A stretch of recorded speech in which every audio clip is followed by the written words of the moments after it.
Where are you watching from? Let me know in the comments. This is a fictional story, but the lesson it holds is incredibly meaningful.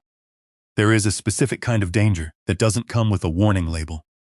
It doesn't break into your house in the dead of night, and it doesn't hold a weapon. Instead, it wears a tailored Italian suit, buys expensive dinners, and smiles at your daughter while slowly, systematically removing every safety net she has ever known. The morning I heard my future son-in-law say, "Once we're married, she'll stop asking so many questions," I almost put my black Lincoln Continental straight into the concrete divider on Interstate 670. I gripped the leather steering wheel until my knuckles turned white. I kept my eyes locked on the road ahead. I didn't say a word. I just sat there, breathing slowly, using every ounce of discipline I had learned decades ago to stay absolutely calm. My name is Frank Dawson. I am 61 years old. For the better part of my life, I worked as a commercial electrical contractor here in Columbus, Ohio.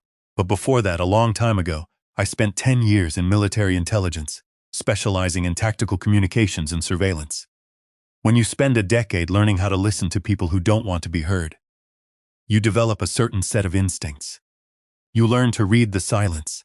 You learn to recognize when someone is manipulating a situation. And you learn how to disappear into the background. 2 years ago, I decided to retire. My wife, Linda, and I had enough saved up, and my knees were starting to complain about crawling through industrial drop ceilings. But retirement is a funny thing. After 6 months of reorganizing my garage, perfectly manicuring the lawn, and driving Linda absolutely insane by constantly hovering around the kitchen, I realized I needed a mission. I needed structure.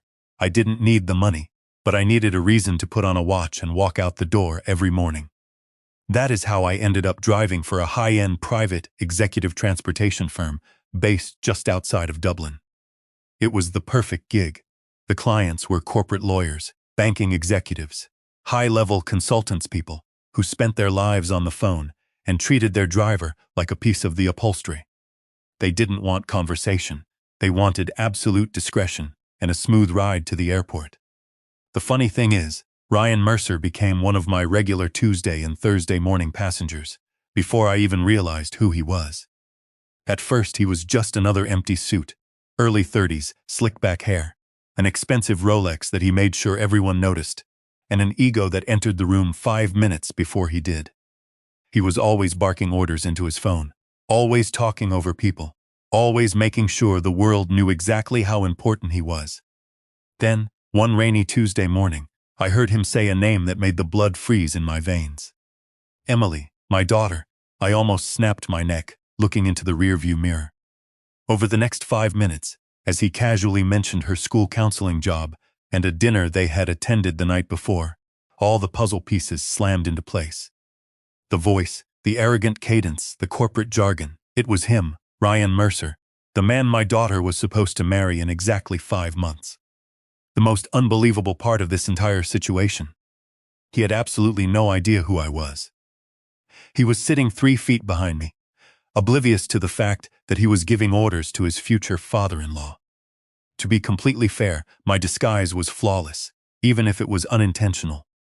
A few months prior, I had undergone extensive dental implant surgery. The temporary bridge work looked awful, and my dentist had strongly recommended I wear a black surgical mask in public to prevent infection and hide the swelling. Combine that mask with the company-mandated black chauffeur's cap pulled low and a pair of dark aviator sunglasses, and I was practically a ghost. I was just Frank the driver, a pair of hands on the steering wheel, nothing more. Even when Ryan had come over to our house for family dinners in the past, he had never really looked at me. Not truly. He was the kind of man who walked into a room and instantly evaluated what everyone could do for him. He remembered the names of people who could advance his career. He remembered compliments, other people. We were just background noise at first. I actually found the whole setup highly entertaining.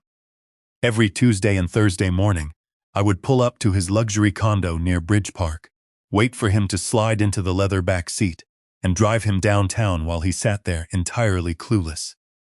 When I told Linda about it over dinner one night, she nearly choked on her iced tea. "You have got to be kidding me," she coughed, wiping her eyes. I wish I was, I replied, taking a slow sip of my coffee. You mean to tell me he doesn't recognize you? Not even your voice? I don't speak, Linda. I just nod to him. I'm just a steering wheel attachment. He hasn't looked at my eyes once. She laughed so hard that tears streamed down her face. Frank, that is terrible. Why are you smiling? Because it's hilarious, I said. And honestly, it was, at least in the beginning. But the humor faded rapidly. The more time I spent enclosed in that vehicle with Ryan, the more uncomfortable I became. It wasn't that he was openly cruel or physically abusive. That would have been too easy to spot. That would have given Emily a clear reason to walk away. No, Ryan's toxicity was much more subtle. It was a slow poison. It was the arrogant way he snapped his fingers at restaurant valets. It was the condescending tone he used when speaking to his junior associates. It was the way every single conversation, no matter how it started, miraculously pivoted to center around his achievements. I kept trying to justify it. I kept telling myself that a lot of highly successful corporate guys were aggressively self-centered. I hoped that maybe he would mature. Emily loved him, and that mattered to me more than anything. My daughter was no fool. She worked as a high school counselor, spending her days untangling the complicated emotional trauma of teenagers. She was brilliantly smart, fiercely independent, and incredibly kind. After surviving a highly manipulative relationship in her 20s, she had built her walls high. I trusted her judgment, I really did, which was why I tried so hard not to judge Ryan too quickly. I wanted him to be the man she believed he was. Then came the Tuesday morning that shattered every illusion I had left. The rain was hammering against the windshield as we crawled through the morning rush hour traffic. The rhythmic thumping of the wipers was the only sound in the car until Ryan's phone buzzed. He answered it on the first ring. Yeah, he said, his tone dripping with an arrogant swagger. There was a brief pause as the person on the other end spoke. Then Ryan let out a long, cold laugh. It was a sound devoid of any real joy. It was the laugh of a predator. No, seriously, he sneered, leaning back into the leather seat. Once we're married, she'll stop asking so many questions. She won't have a choice. A heavy, suffocating silence filled the car. I stared straight ahead at the brake lights glowing in the rain. My mind raced. Maybe I missed the context, I told myself desperately. Maybe it's a dark joke. Maybe they're talking about a difficult client. But Ryan didn't stop. He never stopped. I know her, he continued, his voice dripping with absolute certainty. She trusts me completely. My jaw clenched so hard my teeth ached. The voice on the other end murmured something indiscernible. Ryan chuckled again, a dismissive, patronizing sound. Look, right now she's still attached to Columbus, Ryan said smoothly, waving his hand as if brushing away a minor inconvenience. She's got her little friends, her family, her cute little counseling job. All that sentimental stuff. He paused, and then he delivered the sentence that made the blood run cold in my veins. The farther she is from her family, the easier everything becomes. Once she's isolated, she'll rely entirely on me. That's how you manage these things. I felt something dark and violent shift inside my chest. It wasn't just anger. Anger is hot and explosive. This was something far worse. It was a cold, absolute recognition, because I had heard words exactly like that before. Years ago, uttered by another manipulative narcissist who had desired total control over my daughter's existence, rather than a genuine partnership. A man she had barely managed to escape. Ryan kept talking. He kept casually outlining his strategy to systematically dismantle my daughter's independence, speaking with the detached efficiency of a corporate raider planning a hostile takeover. He wasn't describing a marriage. He was describing a cage. By the time I pulled the Lincoln up to the curb of his towering glass office building, my stomach was tied in brutal knots. I was operating purely on muscle memory. He ended the call, gathered his expensive leather briefcase, and pushed the door open. Then he leaned back inside for a split second, fixing his tie in the reflection of the window. "See you Thursday, driver," he muttered dismissively. "Yeah, have a good day," I replied. My voice sounded shockingly steady. I have no idea how I managed it. He stepped out onto the wet pavement and disappeared through the revolving glass doors. I sat there with the engine idling, the rain sliding down the windshield in jagged lines. I was desperately trying to convince myself that I was overreacting. But a terrifying realization hit me. Throughout that entire phone call, Ryan had never once used the word we. He never said, Emily and I decided. He never said our plans. Every single detail he described had been his decision, his timeline, his future. And for the first time, I realized with horrifying clarity that the man my daughter was preparing to marry did not view her as a human being. He viewed her as a project, and projects do not get a vote. I didn't call Emily, not that day, and not the next. For 3 agonizing days, I carried that conversation around like a lead weight in my chest.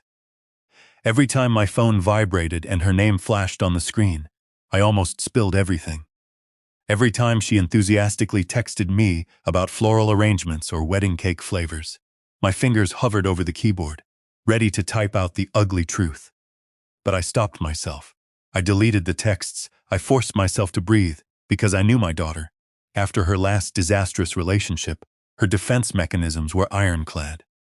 If I went to her with wild accusations about a phone call I had supposedly overheard while wearing a disguise, she would immediately become defensive. She would assume I was just being an overprotective, paranoid old man trying to sabotage her happiness. She would run straight to Ryan. He would spin a brilliant lie, and I would be the villain. The following week, the surveillance operation officially began. I picked Ryan up outside his Dublin condo. The routine was identical: dark suit, premium coffee in hand, phone already glued to his ear. He slid into the back seat. "Glenn, listen to me." Ryan snapped before my foot even touched the gas pedal. Once again, I wasn't worth a simple good morning. I drove in silence. He talked, and the further we traveled down the highway, the more explosive the intelligence became. "I already accepted the offer," Ryan stated confidently. A pause then. "No, Emily doesn't know yet." My eyes darted to the rearview mirror. Ryan was staring blankly out the side window, completely relaxed, entirely unaware that the driver he was ignoring was currently memorizing every syllable he uttered. The offer. I thought, what offer? 2 minutes later, the bomb dropped. "Phoenix is the perfect market for this," Ryan said smoothly. My stomach plummeted. Phoenix, Arizona, over 1,800 miles away from Columbus, over 1,800 miles away from her mother, from me, from everything she had ever known. "Yeah, exactly," Ryan continued. "Once the wedding is over, the relocation will just make sense. It's a done deal." I almost swerved into the next lane, not out of shock but out of pure, unadulterated fury. Emily had never mentioned Phoenix, not a single whisper. That Sunday, Emily came over for our traditional family dinner. She brought her famous pasta salad, and Linda had spent all afternoon making a pot roast. The baseball game played softly on the television in the background. It was a picture-perfect, comfortable evening, the exact kind of life my daughter cherished. While we were clearing the plates from the dining table, I kept my voice incredibly casual. "So, how's the wedding planning going, kiddo?" I asked, stacking the dishes. She beamed, a bright, genuine smile that reached her eyes. "It's chaotic, but good. We finally booked the photographer today." "That's great," I said, pausing for a fraction of a second.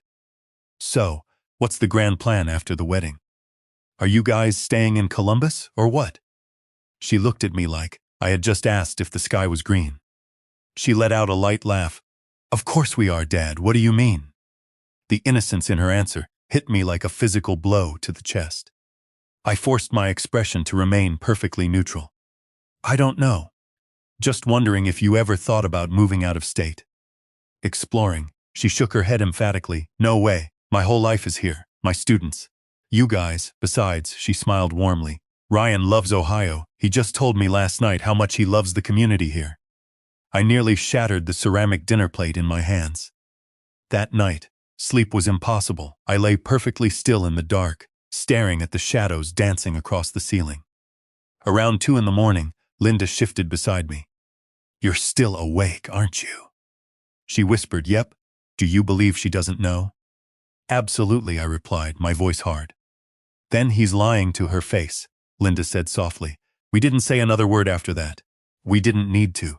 The battle lines had been drawn, and Ryan Mercer had just made a fatal mistake.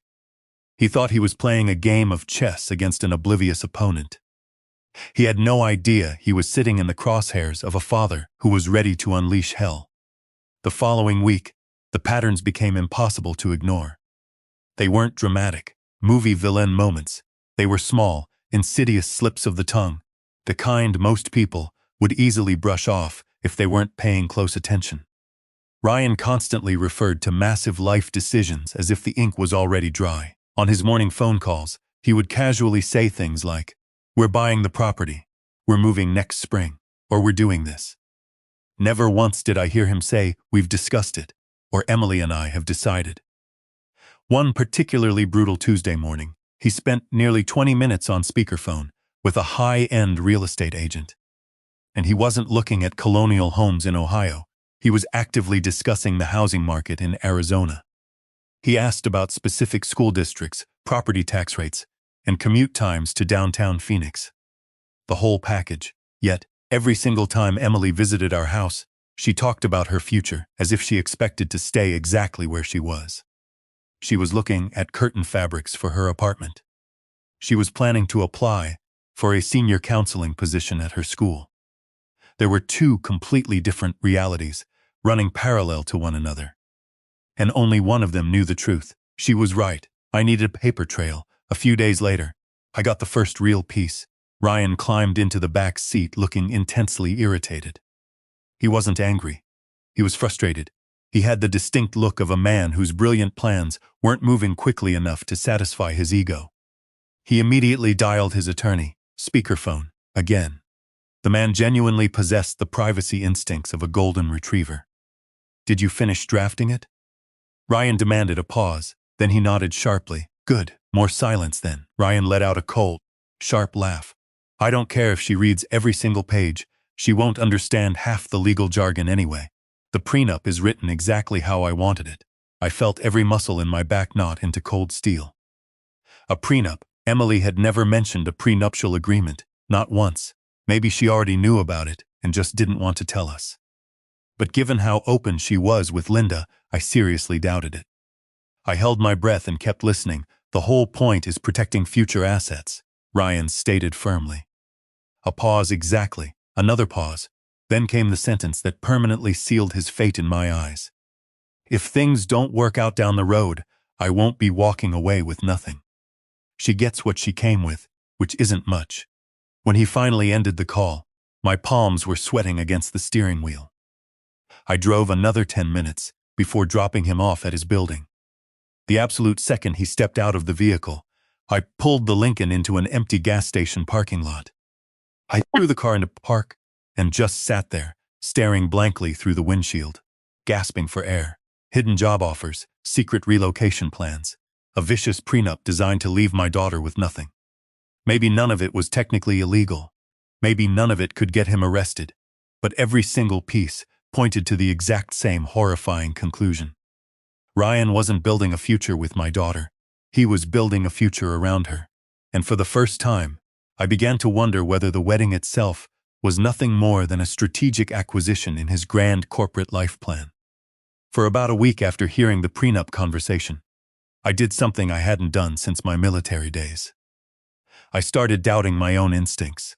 The facts weren't disappearing, but they were getting harder to interpret emotionally.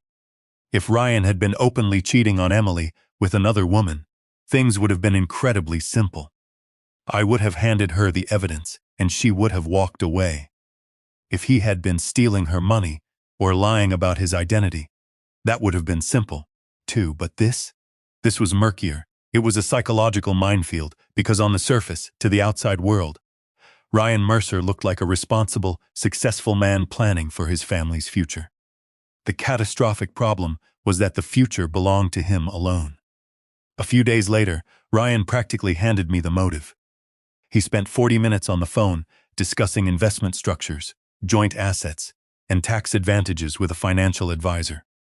Most of it was standard corporate babble, but then he said it. "Once Emily leaves counseling, we can simplify everything." I almost looked into the mirror and blew my cover right then and there. Leaves counseling? Not if she leaves when, a few minutes later, he added, "Two incomes aren't necessary for our lifestyle." Honestly, she worries way too much about her independence. I felt a crushing weight settle onto my chest. Emily lived for her work. She wasn't getting rich school counselors never do, but she cared deeply about those teenagers. She talked about them at every family dinner, the successes, the struggles, the little victories. Ryan talked about her career like it was a quaint little hobby she would eventually outgrow once he provided her with a real life. Then, just when I was on the verge of quitting the driving job and giving up entirely, fate handed me the ultimate weapon. Ryan got into the Lincoln on a Thursday afternoon, looking exceptionally excited. He was practically bouncing. The second he shut the heavy car door, he dialed a number. "Everything's booked?" he asked eagerly. A pause, then a booming laugh. No, she still doesn't know. That's the entire point." I felt my pulse quicken. I adjusted the rear-view mirror a fraction of an inch to keep a closer eye on him. The call continued, and within 30 seconds I understood exactly what had him so giddy. Ryan had just finalized a reservation for the grand ballroom at Brookside Golf and Country Club. It was going to be a massive engagement celebration. He was planning to invite nearly 100 guests, family, friends, co-workers, and everyone who mattered in their lives. Then came the part that made my stomach churn with absolute disgust. Ryan planned to use the massive public event to announce their move to Arizona. In front of 100 people, without ever discussing it with Emily first. He described it to the person on the phone as a surprise. A gift, a grand romantic gesture. I gripped the steering wheel so hard the leather creaked. Finally, I understood the terrifying depth of his arrogance. This wasn't about hiding money. It wasn't about deception in the traditional sense. Ryan genuinely, truly believed he had the absolute right to make life-shattering decisions for someone else, and he expected her to be grateful for it.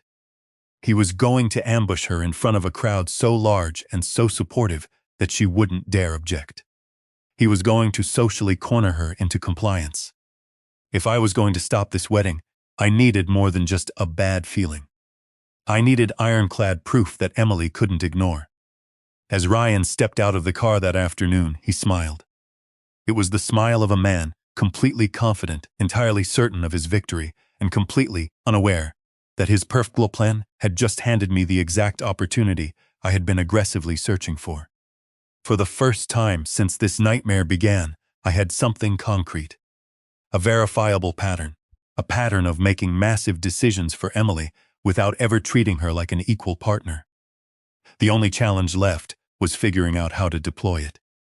Because simply marching up to her and telling her wasn't going to work. I had already tried pushing. The disastrous conversation at my kitchen table had proven exactly how badly that strategy could backfire. The harder I pushed against Ryan, the more intensely she defended him.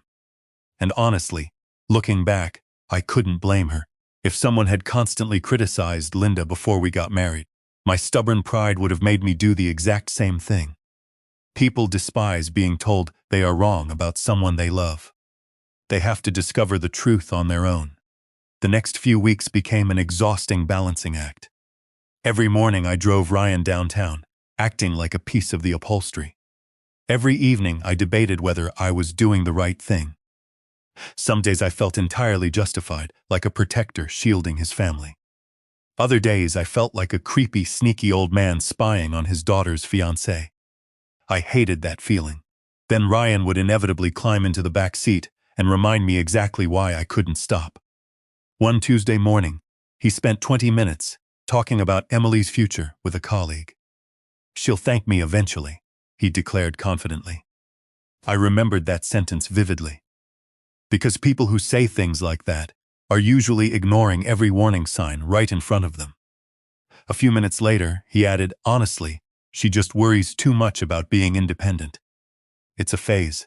I nearly barked out a laugh, not because it was funny, but because it was so obscenely wrong. Emily had spent her entire adult life fiercely guarding her independence. She bought her own car, she paid off her own student loans, she worked 2 jobs to get through graduate school. Ryan talked about her independence like it was a teenage rebellion she would outgrow. The more he talked, the clearer my objective became. He wasn't maliciously trying to hurt her. That would have been easier to expose. He genuinely believed his plans were superior to hers. And that unshakable belief is exactly what made him so incredibly dangerous. As the date of the engagement celebration rapidly approached, I shifted into execution mode. I began quietly gathering documentation, nothing illegal, nothing complicated, just cold, hard facts. I verified the Phoenix job offer through public corporate filings.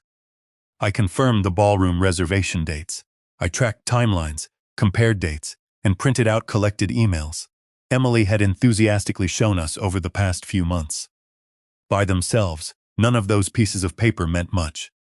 But stacked together, they told a horrific story, a story Ryan Mercer never intended for anyone to see.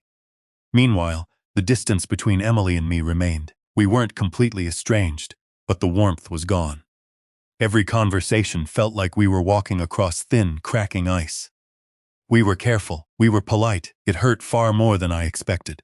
The next morning, Ryan got into the car carrying a sleek garment bag. He looked positively electric, with nervous energy. The massive engagement celebration was less than 24 hours away. As we approached his office building, he glanced up from his phone. "Big day tomorrow," he announced to the back of my head. "That's what I hear," I replied, keeping my eyes glued to the road. He grinned a wide, predatory smile. "Biggest day of my life so far. I hope it goes exactly as planned."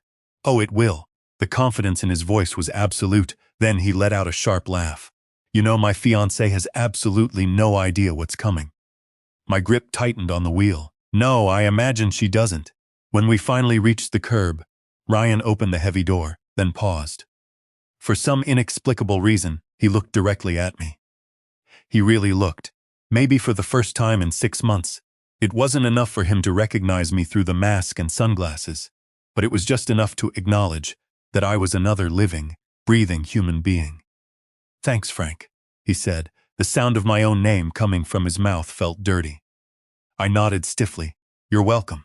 He stepped out onto the sidewalk, straightened his expensive jacket, and marched confidently toward the glass doors.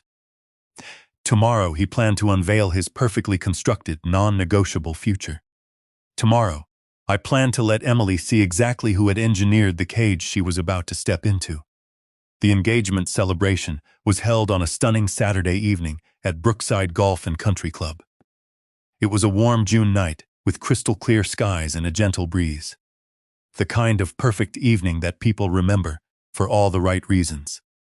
Or, at least, that was Ryan's plan. Several times throughout the night, I caught him glancing toward the small elevated stage near the front of the ballroom. He was waiting, preparing, building the anticipation toward his grand climax. Around 7:30, the event coordinator politely asked everyone to take their seats. The massive room slowly settled, the clinking of forks stopped, the conversations faded into a quiet, expectant hum. Ryan stepped onto the stage, holding a delicate crystal champagne glass. The crowd erupted into applause. Emily stood proudly beside him, smiling brilliantly, completely and utterly unaware. Ryan raised his hand, thanking everyone for coming. Then, he launched into a highly polished, incredibly smooth speech. The man was a phenomenal orator. I had to give him that. He talked passionately about family, about unwavering commitment, about building a grand future together. He thanked Emily. He thanked both of our families, and he thanked his corporate colleagues. People nodded along enthusiastically. A few of the older guests even dabbed their eyes with napkins. Then, he reached the part he had been waiting for all night. The surprise. "I have always believed that life rewards bold decisions," Ryan announced, his voice echoing through the silent ballroom. He smiled warmly at Emily. "I wanted tonight to be absolutely unforgettable." Emily laughed softly, her eyes shining. "What did you do?" A ripple of affectionate laughter went through the crowd. Ryan turned back toward the audience, raising his glass higher. "Emily and I are thrilled to announce that we will be beginning our next chapter together." In Phoenix, Arizona, the applause erupted instantly. Loud, enthusiastic cheering, but then almost as quickly as it started, the applause began to waver. It started fading, because Emily wasn't clapping, she wasn't smiling, she wasn't even moving. She looked completely, genuinely confused. Ryan noticed immediately. His perfect polished smile faltered, just a fraction of an inch, but enough for me to see it from my table. Emily leaned closer to him, Her brow furrowed. What are you talking about? The microphone picked up her whisper perfectly. The room suddenly became terrifyingly still. Ryan laughed, a tight, nervous sound. The move. Sweetheart, what move? A few guests exchanged uncomfortable glances. The silence in the room was deafening. Ryan tried again, his voice strained. The new job opportunity. The promotion. Emily stared at him, her eyes wide with shock. Then came the 4 words that shattered the illusion permanently. What job opportunity, Ryan? Absolute, suffocating silence. You could have heard a pin drop on the carpet. Ryan looked around the ballroom. For the first time all night, he seemed entirely unsure of himself. The politician was gone. That was my cue. I stood up slowly. There was no dramatic speech, no shouting, no chaotic scene, just a 61-year-old father standing tall beside a banquet table. Ryan looked toward me then. He looked again. This time, much longer, I watched the horrible realization begin to form behind his eyes. Not fully, but just enough, like a puzzle piece violently sliding into place. The voice of the driver, the face, the name, his expression lost all color. Frank. He breathed into the microphone. I nodded slowly. Yeah, a wave of confusion swept through the guests. Emily looked even more bewildered, her gaze darting between Ryan and me. Ryan opened his mouth to speak, but nothing came out. I spoke calmly, my voice projecting clearly across the silent room. Emily, before anyone makes another grand announcement, I think there are a few questions that are definitely worth asking. Nobody interrupted me, not even Ryan. Questions about what, Dad? Emily asked quietly, her voice trembling. I looked exclusively at her, not at him, always her. When did Ryan tell you he had accepted a job in Arizona? Emily turned slowly toward Ryan. He said absolutely nothing. That silence spoke louder than any words could have. I continued, my voice steady and relentless. When did he tell you he had already spent hours researching specific neighborhoods? When did he tell you he had already started planning your relocation down to the property taxes? Still nothing. The room felt frozen in time. Ryan finally stepped forward, his face flushed. Frank, this is not the place. I locked eyes with him. Really? You chose to ambush her in front of 100 people so she couldn't say no. I think this is exactly the place. That landed harder than I intended. Several guests shifted uncomfortably in their chairs. Emily folded her arms across her chest. Her voice was calm now, terrifyingly calm. When were you planning to tell me? Ryan? Ryan swallowed hard, his Adam's apple bobbing. I was going to. When? No answer. The silence stretched until it felt like it would snap. Ryan tried to change tactics, deploying his corporate charm. It was supposed to be a surprise, a romantic gesture. Emily shook her head, tears welling in her eyes. A surprise vacation is a surprise, Ryan. Moving me across the country and away from my entire family isn't a surprise. I could see the sheer panic beginning to explode behind Ryan's eyes. The confident, arrogant speaker from 15 minutes earlier was rapidly disintegrating. I reached into the inner pocket of my suit jacket and pulled out a thick manila envelope. I walked up to the stage and handed Emily the printed documents. It wasn't anything illegal. It was just copies of the information I had painstakingly verified over the previous month. Job offer details, housing research, planning timelines, dates, facts. Emily looked through the pages slowly. Page after page, her hands were shaking slightly. Each document told the exact same story. A future meticulously designed entirely without her involvement. Ryan started talking rapidly. He was trying to explain, trying to justify, trying to desperately reframe the narrative.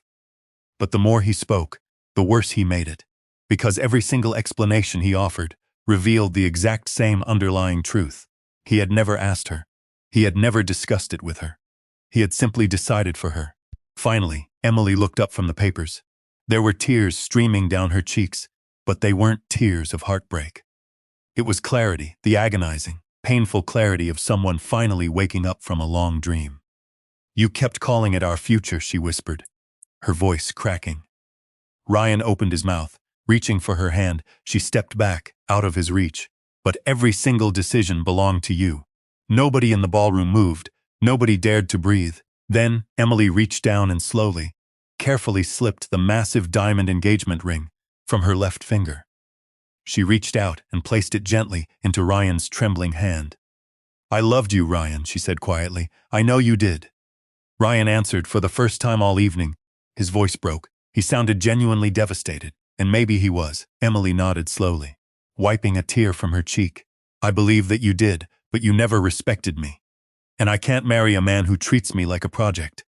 Those words hit harder than anything else that night. Because they were the absolute truth. Ryan wasn't a monster. He wasn't a criminal. He wasn't even pretending to love her. The tragic problem was much simpler and far sadder. He loved being in control infinitely more than he loved being a partner. 10 minutes later, Ryan Mercer walked out of the Brookside Golf and Country Club alone. There was no shouting. There was no security escort.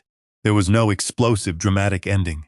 Just a broken man carrying the immense, crushing weight of his own arrogant choices. The weeks and months afterward were incredibly difficult.